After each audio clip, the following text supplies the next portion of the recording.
This is QTV Nightly News coming to you from our studios on Caraba Avenue. I am Umudu Gajaga and thank you for joining us.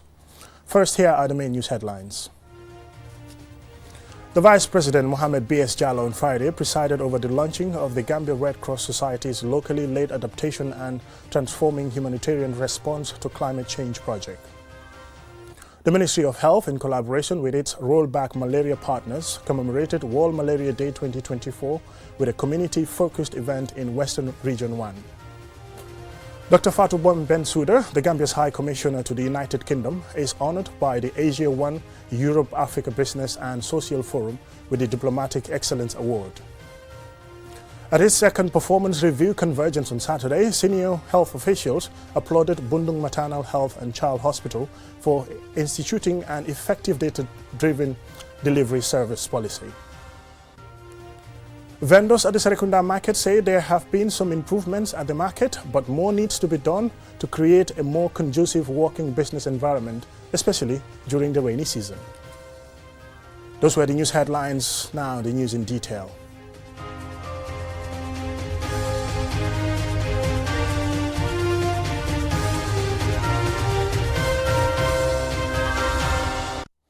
Welcome and thank you for joining us. This is QTV News. The Vice President, Mohamed B.S. Jallow, on Friday presided over the launching of the Gambia Red Cross Society's locally led adaptation and transforming humanitarian response to climate change project. Lamin Alaji Fandin Dabo attended and he filed this report. This climate change transformative project aims to empower vulnerable communities to adapt to climate change through locally led integrated and multi-sectoral approaches. Fabakar Kale, the president of the Gambia Red Cross Society, describes the project as one of life-changing initiatives brought by the Gambia Red Cross Society to serve humanity. This project represents a significant milestone in our collective effort to combat the adverse impact of climate change on our beloved country, the Gambia. Climate change is no longer a distant threat. It is present and an urgent challenge that demands immediate and concerted action. This project is funded by the United States Agency for International Development, USAID. Sharon L. Cromer is the U.S. ambassador to the Gambia. This collaboration, partnering with the Gambia Red Cross Society, is strategic. We've chosen this organization because of its prominent role in the Red Cross movement and GRCS's unique position within the Gambian society. Rohi John Manjang, the Minister of Environment and Climate Change, says the Gambia is particularly vulnerable to the climate change due to its geographical location. This project, therefore, comes at a time that is very, very crucial. I would like to commend the Red Cross Society in the Gambia for their efforts to go this far in complementing government's efforts. Your commitment to go this far and to support my ministry's implementation plan and targets definitely worth to be given a round of applause. Mohamed B.S. Jallow, the Vice President of the Gambia, while launching the project, emphasizes government's continuous support in the fight against climate change.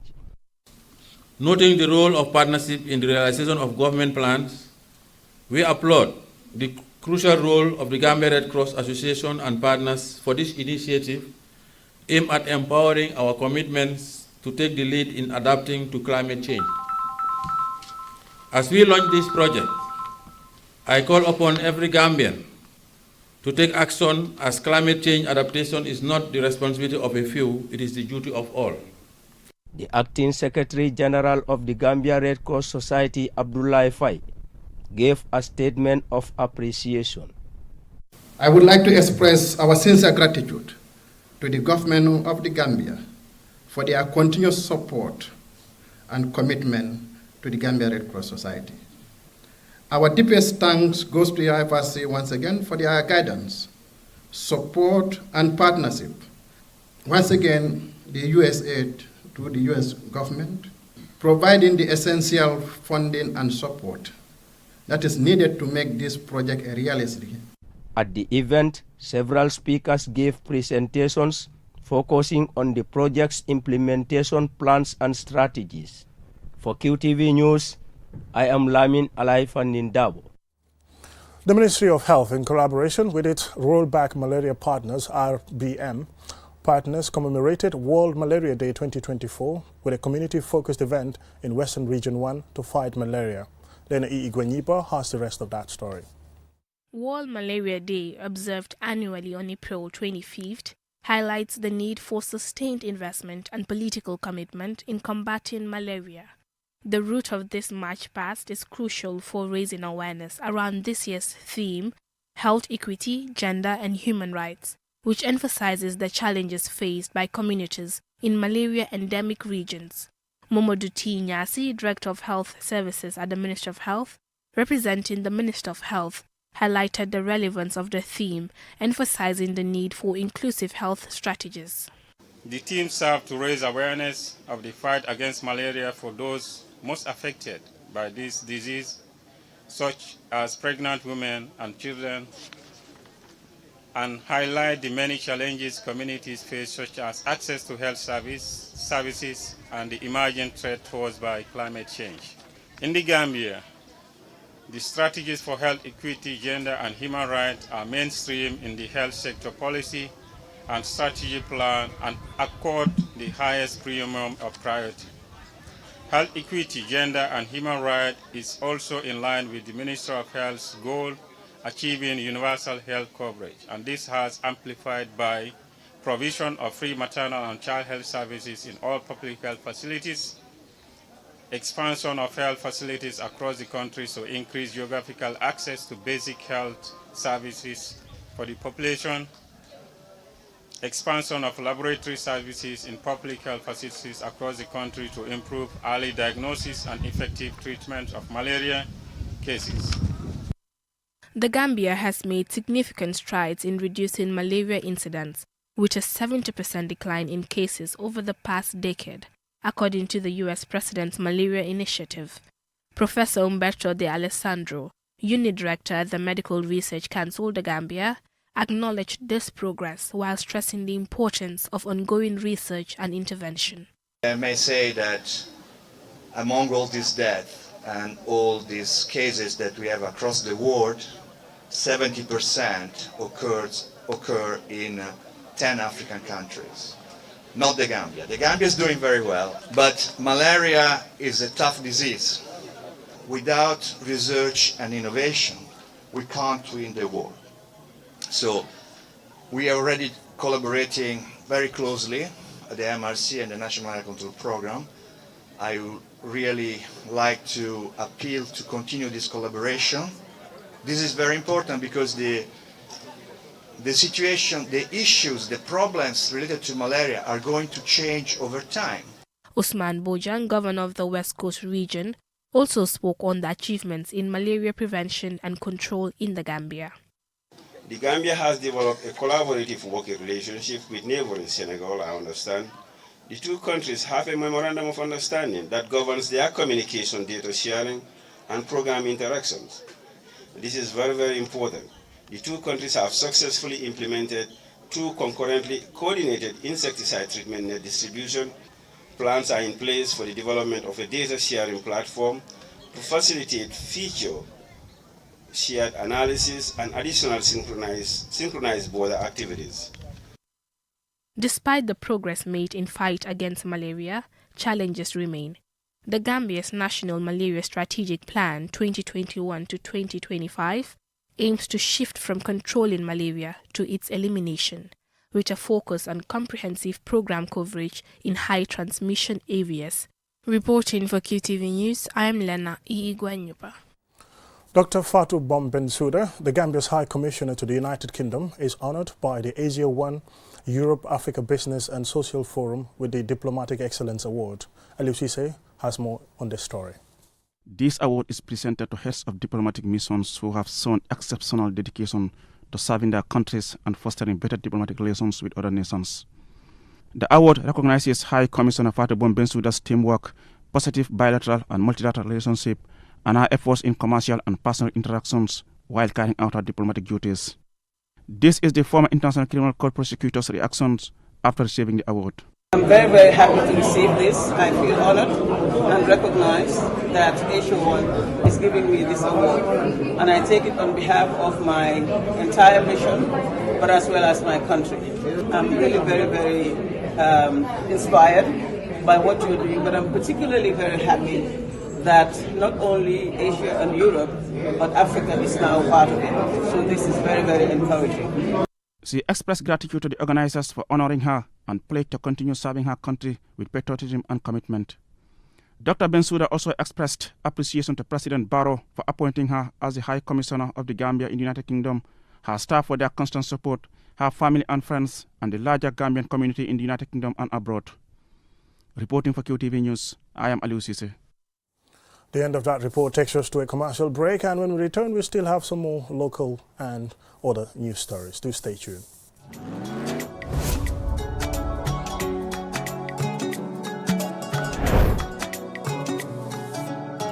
Welcome to the future of transportation in the Gambia. The Bertel-Harding Highway, a 22-kilometer double carriageway, is set to revolutionize travel and connectivity in our beloved country. A 3-lane highway means more space for vehicles, smoother traffic flow, and reduced congestion. Each lane has a specific purpose. The leftmost lane for overtaking and faster vehicles, the middle lane for standard driving, and the rightmost lane for slower and turning vehicles.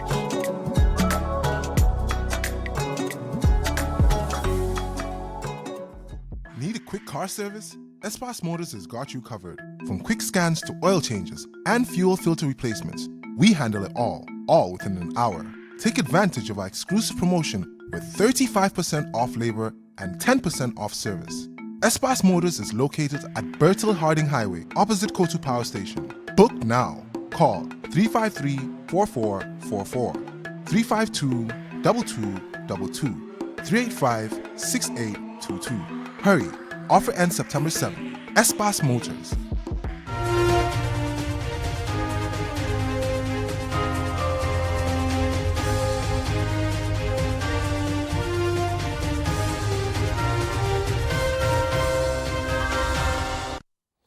Welcome back, and thank you very much for joining us. This is QTV News.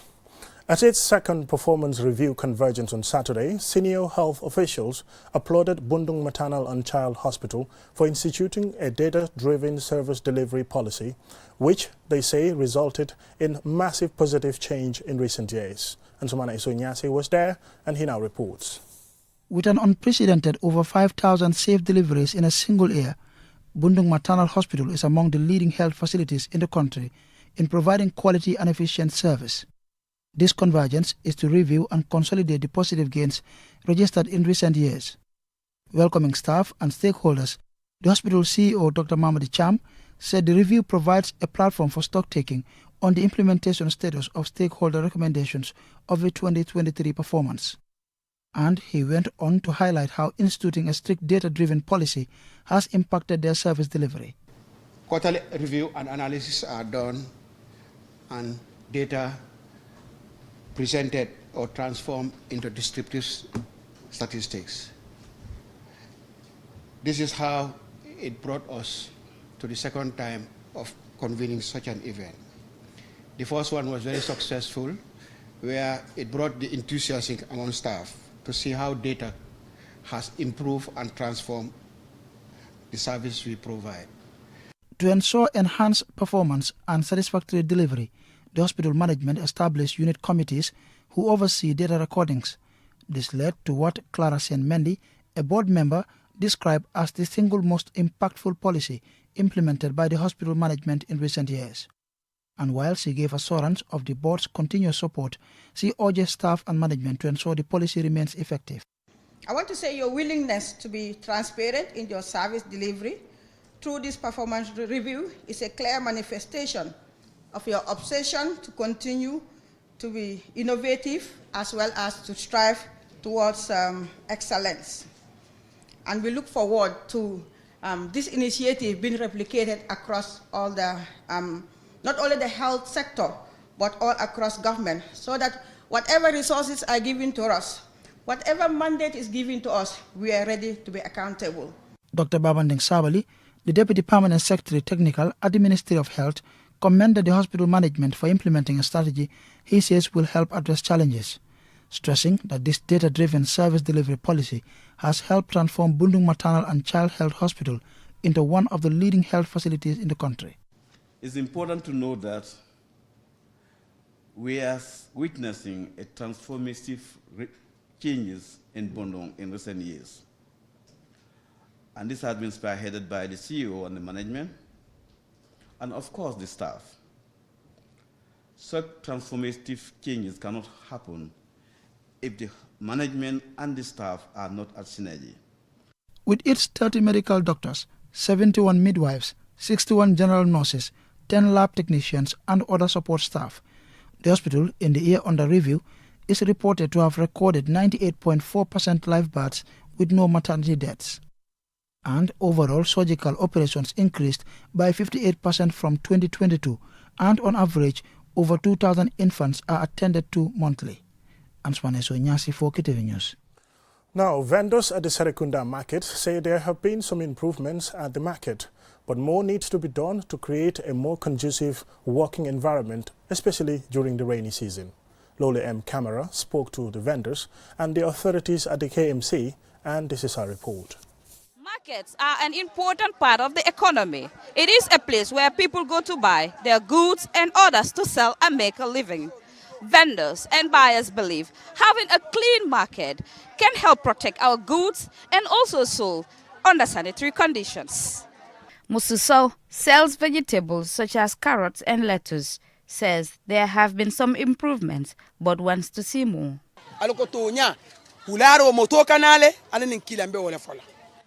There have been great changes because now the KMC truck comes to collect the waste twice a day because the vendors generate a lot of waste. This water you see here is from a leakage inside the market. At first we thought it was from the toilets. However, I checked and found that was not the case.